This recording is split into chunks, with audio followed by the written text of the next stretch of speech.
Tahukah anda, motosikal naked sebenarnya bukan dicipta sebagai satu kategori baru. Ia lahir secara tidak sengaja. Pada era 1960-an hingga 1980-an, kebanyakan motosikal memang tidak mempunyai fairing ataupun penutup badan.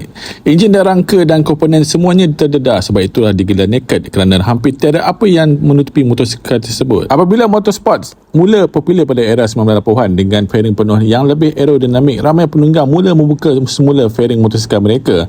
Alasannya mudah, kos perbaikan lebih murah selepas kemalangan, penyelenggaraan lebih mudah dan rupa motosikal lebih kelihatan lebih garang. Melihat trend itu, pengeluar motosikal mula menghasilkan model yang memang direka tanpa fairing dari kilang, lahirnya kategori naked modern bike. Antara model yang menjadi perintis dan mengubah pasaran ialah Suzuki Bandit 400, Honda CB 1000 Super 4, Yamaha XJR 1200 dan Ducati Monster 900 yang diperkenalkan pada tahun 1993. Ducati Monster khususnya menjadi antara naked bike yang paling ikonik dan membuktikan motosikal tanpa fairing juga boleh menjadi simbol prestasi dan gaya. Hari ini hampir setiap pengeluar mempunyai barisan naked bike mereka sendiri seperti Yamaha MT, Kawasaki Z, Honda CB, Suzuki GSX X dan KTM Duke. Jadi lain kali kalau ada yang tanya kenapa dipanggil naked bike, jawapannya mudah, kerana motosikal ini berbogel menampakkan enjin dan rangkanya tanpa disembunyikan di sebalik fairing.